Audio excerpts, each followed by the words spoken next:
Duguan sa inuman, sa halip na sumabing inuman sa pagamutan inabot ang tila pagyayabang ng isang lalaking ito sa Davao City matapos kasi nitong sabihing siya ay bulletproof.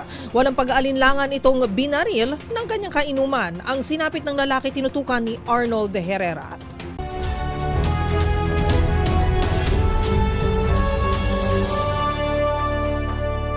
Ang masaya sanang inuman, tila nauwi pa sa demandahan. Sa ospital ang bagsak ng isang 50 anyos na lalaki na kinilala bilang si Victor Hernale sa Barangay Acacia, Davao City matapos itong barilin ng kanyang kainuman.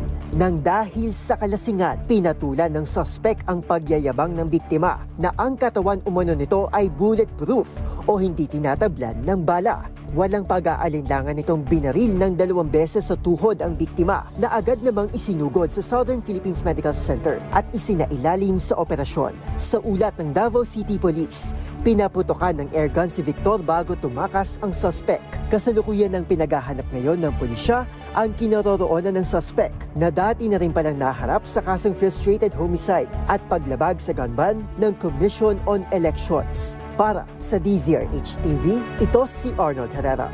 Una sa Pilipinas, una sa Pilipino.